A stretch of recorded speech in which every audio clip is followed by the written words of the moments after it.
Shalom, mis amados. Para esta semana tenemos la Parashá Metzorá y la encontramos en el libro de Vayikra, Levítico, capítulo 14, versículo 1, hasta el capítulo 15, versículo 33. La Haftará, en la lectura de los profetas, la vamos a encontrar en Malaquías, capítulo 3, versículo 4, hasta el capítulo 4, versículo 6.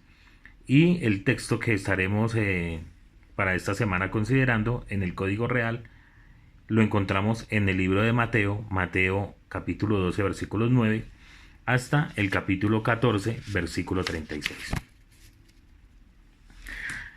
Esta semana, esta parashá nos habla sobre las leyes de impureza y cómo debían ser purificados otra vez los varones que tuvieran emisión seminal y que además de la emisión seminal mantuvieran una emisión constante y eso los hacía impuros. Nos habla de esas leyes que debía seguir él, qué podía tocar, qué no podía tocar, cómo era esa ley de impureza, y también nos habla el caso de las damas cuando después que estuviera en su estado de nidad tenía esa impureza por un flujo que fuera después de su tiempo de la menstruación que normalmente está con las mujeres cada mes. La Torá nos dice, y me quiero referir al punto cuando una dama está en su estado de impureza.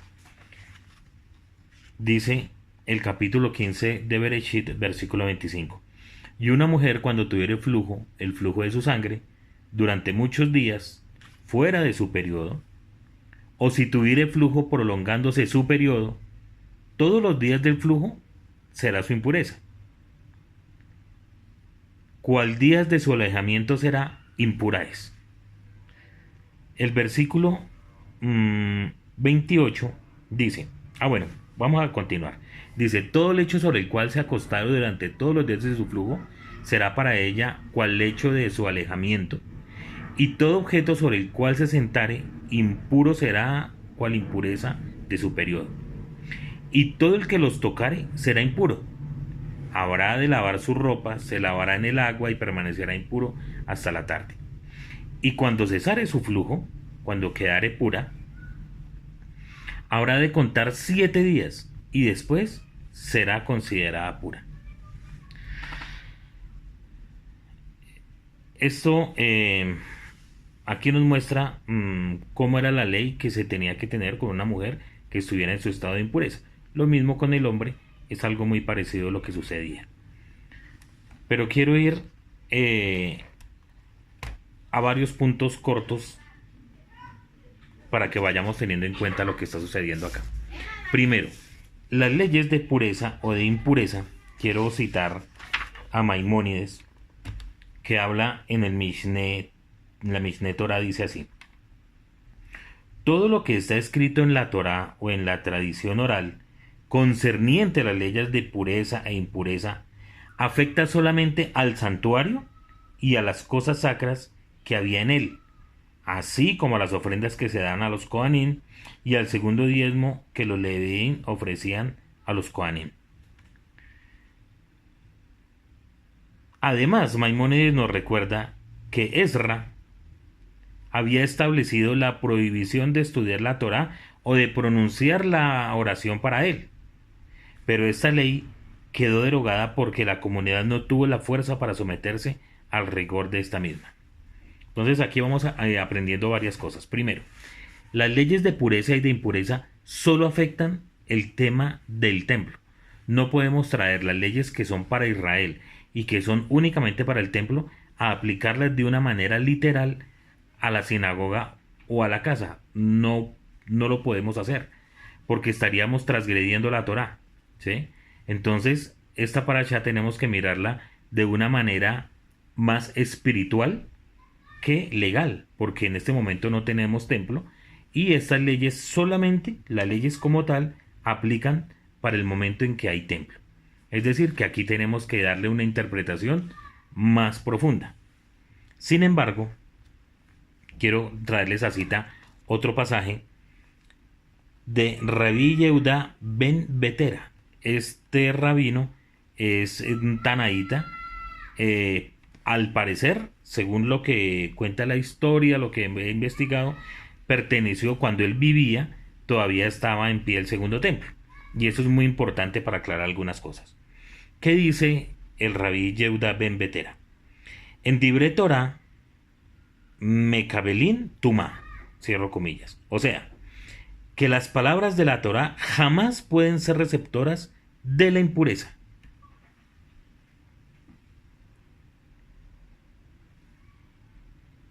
Las palabras de la Torah jamás pueden ser receptoras de la impureza. Y él dice que por tanto, por esto que él dice que la Torah no puede ser receptoras de impureza, dice que la persona que tuviere una eyaculación seminal puede leer la Torah e incluso pronunciar las oraciones centrales del ritual como la Keriyat Shema y la Amida, aún estando en estado de impureza. Entonces, esto es muy interesante y muy importante mirarlo porque vamos a tratar qué es lo que pasa en este momento y cómo podemos aplicar esta parashá para nuestra vida.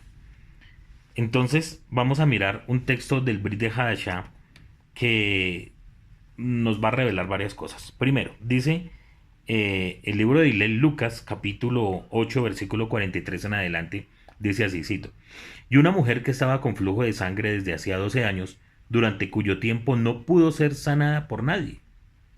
Acercándose por detrás, echó mano de uno de los flecos de su tzitzit, o sea, del manto de oración que tenía el rebe, y al instante el flujo de su sangre se detuvo. Enseguida dijo el rabí: ¿quién me ha tocado? Y negándolo todos, dijo Kefa: Rabino, toda la multitud te aprieta y te oprime. Pero Yeshua dijo: alguien me ha tocado diferente al resto, porque he percibido que poder sanador ha salido de mí. Y como la mujer se dio cuenta que le sería imposible pasar inadvertida, se postró delante del rabí y temblando confesó delante de todos por qué él le había echado mano de su tzitziyot y cómo al instante de haberlos tenido en su mano fue sanada. Y el rabí le dijo: hija, tu emuná te ha devuelto la vida. Ven Shalom. Qué hermoso pasaje. ¿Y cómo tiene relación con esta paracha? Nos damos cuenta que en la Torá nos está hablando de un flujo que era algo anormal después que la mujer había estado en su periodo, en su estado de nidá. Y esto era algo que también le apartaba de poder servir en las cosas del Eterno, y aún como leímos, todo lo que ella tocara, todo donde ella estaba sentada, todo donde se acostara, quedaba en un estado de impureza. Es decir, que en el caso de la persona que encontramos aquí en el libro de Lucas, en Hillel, esta dama, 12 años estuvo con este azote, con esta dificultad, con esta enfermedad. Ella visitaba a los médicos y nadie pudo saber qué era lo que tenía. Gastó todo lo que tenía de dinero para poder encontrar una cura, lo cual no la obtuvo. Y si nosotros nos ponemos un momento en los zapatos de esta dama, pues muy tremendo, muy terrible, porque no podía tener intimidad con su esposo, debía dormir aparte, debía tener su silla aparte, comer, prácticamente que toda su vida social y familiar estuvo interrumpida por 12 años. Por 12 años. Y eso pues es muy triste para una persona y muy, muy difícil. Cuando ella ve y escucha, seguramente, si tuvimos un momento en este, pongamos en un contexto histórico, cuando ella escucha que el Rebe, que Yeshua va a estar en el sitio donde ella vive, pues ella piensa: no tengo nada más que hacer sino que ir, y como sea tengo que hablar con él o rogarle al Eterno, porque ella reconoce en ese momento que las señales que había dado Yeshua eran las del Mesías de Israel. Y ella tiene fe, no en Yeshua, tiene fe no en los tzitzit, en el manto de oración de Yeshua. Tiene fe en el Eterno, fe en Hashem. Y ella sabe que al acercarse al Mesías prometido por el Eterno, ella va a ser sana. Y al ser sana, ella va a poder estar muy cerca, puede estar en el templo y puede tener una vida normal. Y esto es muy importante, mis hermanos, porque muchas veces nosotros mismos no sabemos qué nos impide estar lejos del Eterno. Así que esta dama sabía qué era lo que le impedía tener una relación ritual con el Eterno, por medio del templo, de poder llevar una ofrenda, llevar varias cosas.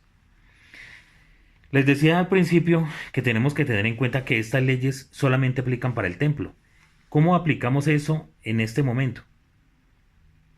Mis amados, hay dos cosas. Primero, si un sacerdote, si un Cohen tocaba algo impuro, porque aquí nos va a hablar también, esta paracha nos habla de eso, el sacerdote era el único que tenía acceso a las cosas sacras.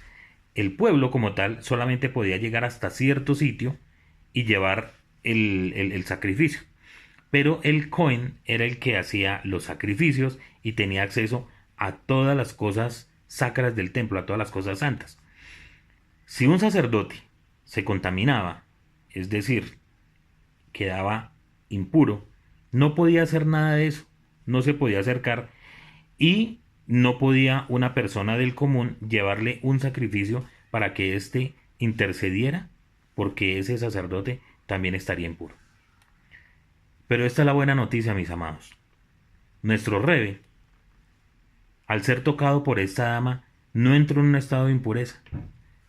Y ahí es donde vengo a las palabras que dijo el rabí Yehuda ben Betera.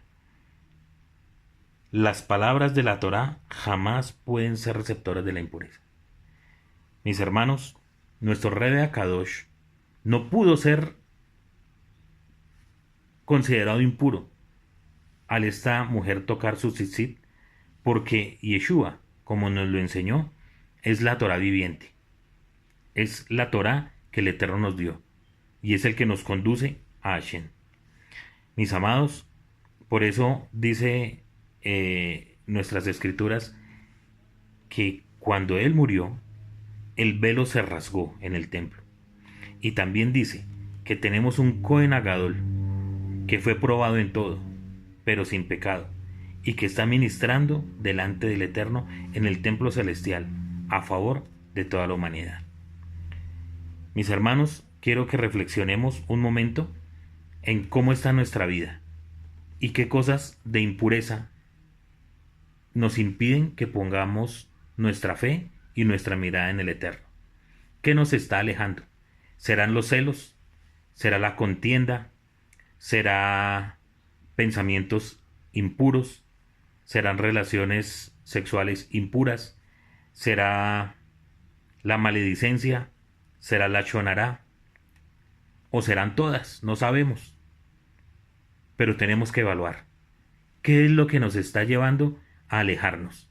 ¿Qué es lo que nos está llevando a que nuestro corazón se apague y nos alejemos tanto del Eterno?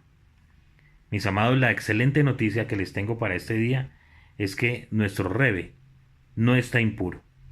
Nuestro Rebe nos defiende. Nuestro Rebe está ministrando delante del Padre todos los días. Y como esta mujer que encontramos en el pasaje que les compartí del Brit Hadashah, creyó en el Eterno y creyó en su Mesías y puso su fe no en el hombre, sino en el Eterno, que es el que sana, pongamos nuestra fe en el Eterno y sepamos que es por medio del Mashiach que podemos encontrarnos cara a cara con el Eterno. Mis amados, que el Eterno les continúe bendiciendo. Shabbat Shalom.